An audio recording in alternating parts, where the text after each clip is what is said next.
my talk's going to be a little bit different than some of the other ones that we heard yesterday.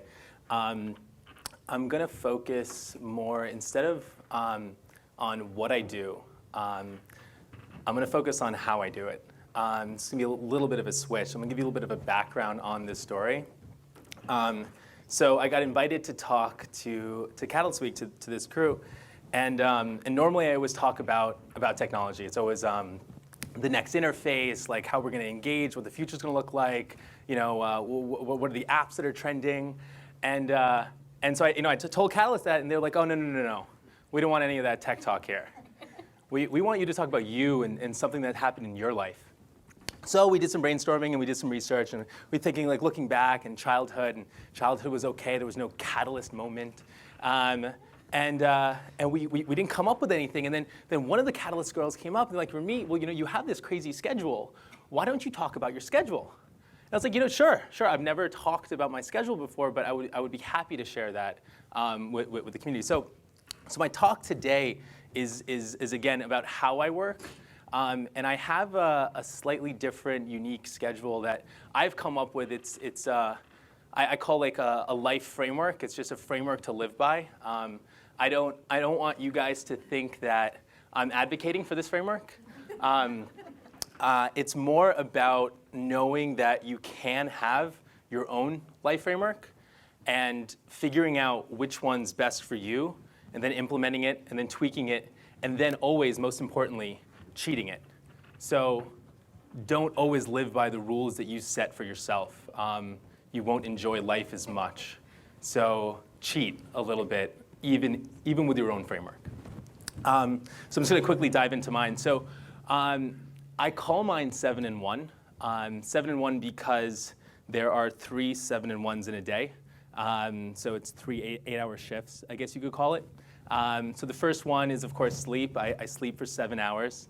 And then the and one there is going to sleep, and then getting up in the morning, grooming the beard, and going to work. And the second, so then the first day shift, there's a 7 in 1 there, so 7 hours of work. That 7 hours of work is mainly like client-facing, new business-facing, employee-facing, right? And so it's very social, interactive, non-creative per se. There's, I guess, a little bit of strategy sessions that might be involved in some of the meetings, but it's very like heads up and like looking around, talking, communicating, right? And then my second session is the exact opposite. It's heads down. It's no distractions. It's just me working in my environment, which is me in front of a computer, because I happen to be a tech guy. But it's that environment, unobstructed, uninterrupted. So that's key. And so there's 2 and 1s there. So the question is, what do I do with those 2 and 1s? And those are my 2 out-of-office social hours. I combine both of the and 1s into one session, and I go out, whether it's for an event, whether it's for dinner, whether it's for a party. I always go for 2 hours, and then I come back after 2 hours. Like I told you before, I do cheat sometimes, and you should always cheat, but that's the framework, right? And so to put it into context, I finished my second shift at 3:30 in the morning, and I'm in bed by 4 a.m., and I sleep for 7 hours from 4 to 11. And then I am in the office by 11:30, 12, and I do my first 7 hours. And then around 6:37 is when I can potentially take my 2-hour break. Now that 2-hour break, I might leave at 7.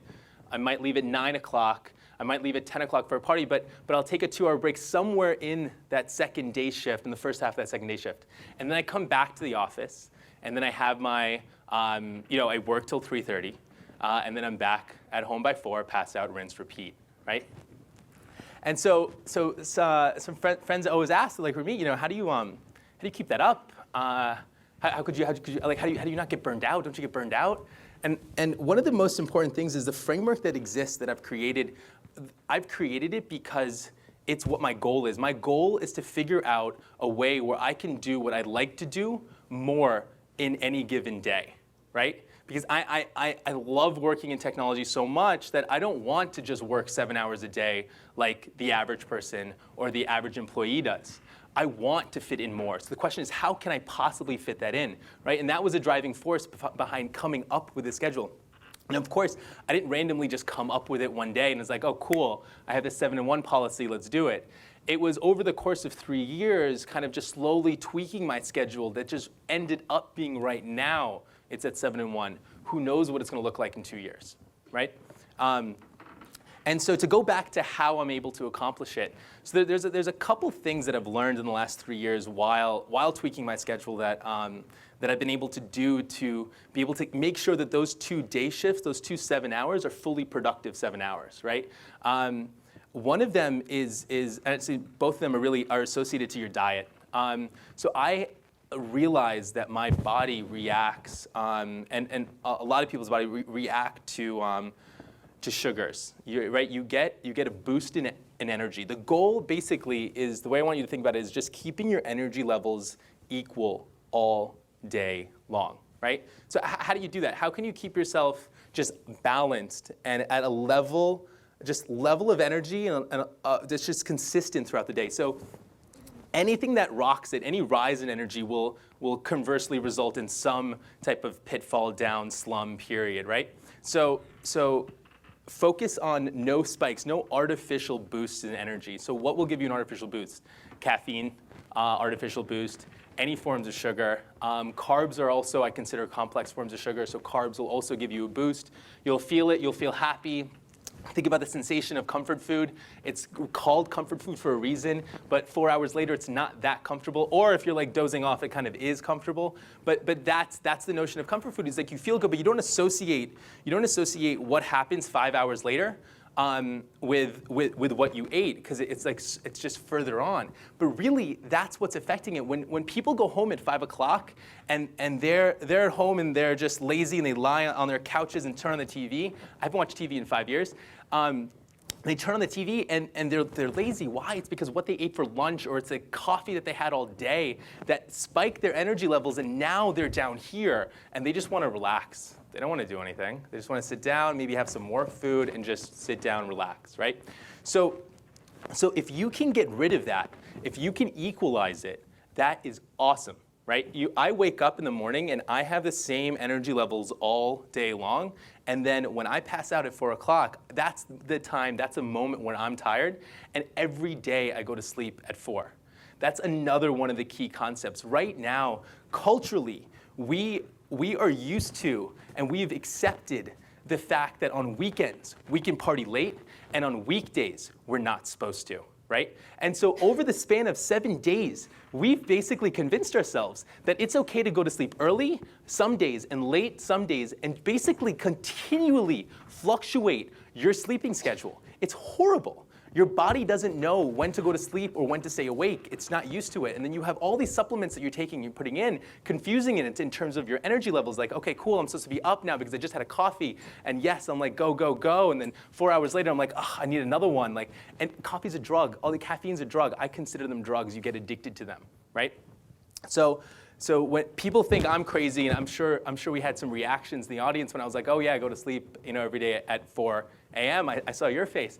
And I think everyone's crazy for not doing it, right? And I don't mean not going to sleep at 4 o'clock. I mean going to sleep at a consistent hour on a daily basis. My social schedule works best for me to go to sleep at 4 because on the weekends I like to party, right?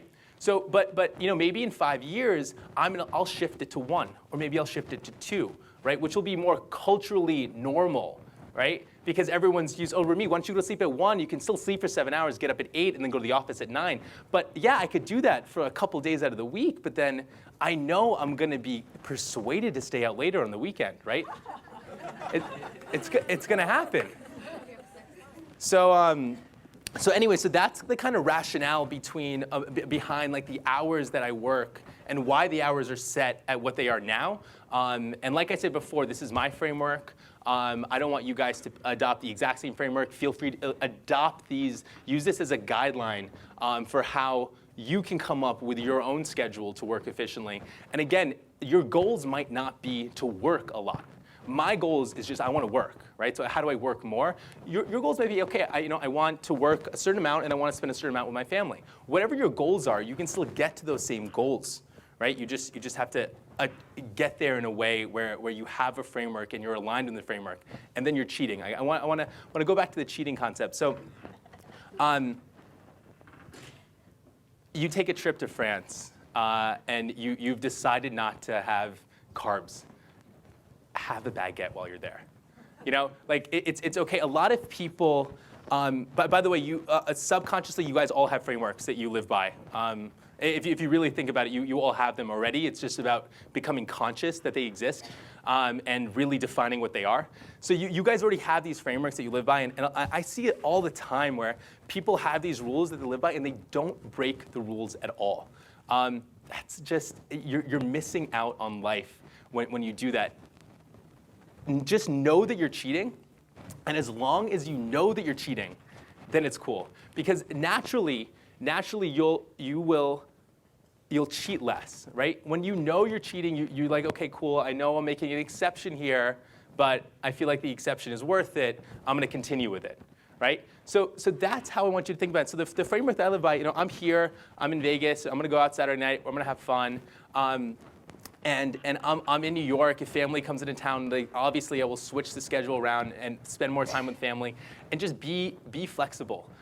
So when you have these existing frameworks, or when you come up with one after this, think about that. Think about being flexible as part of it, and embrace cheating, because it's those like cherries in life, Yeah. So I think that's everything. Sleeping, morning. Create a framework. Talk about the framework. Yeah, that's it. And 3 minutes. Oh, hold on. Sorry. So yeah, the catalyst comment. So I'm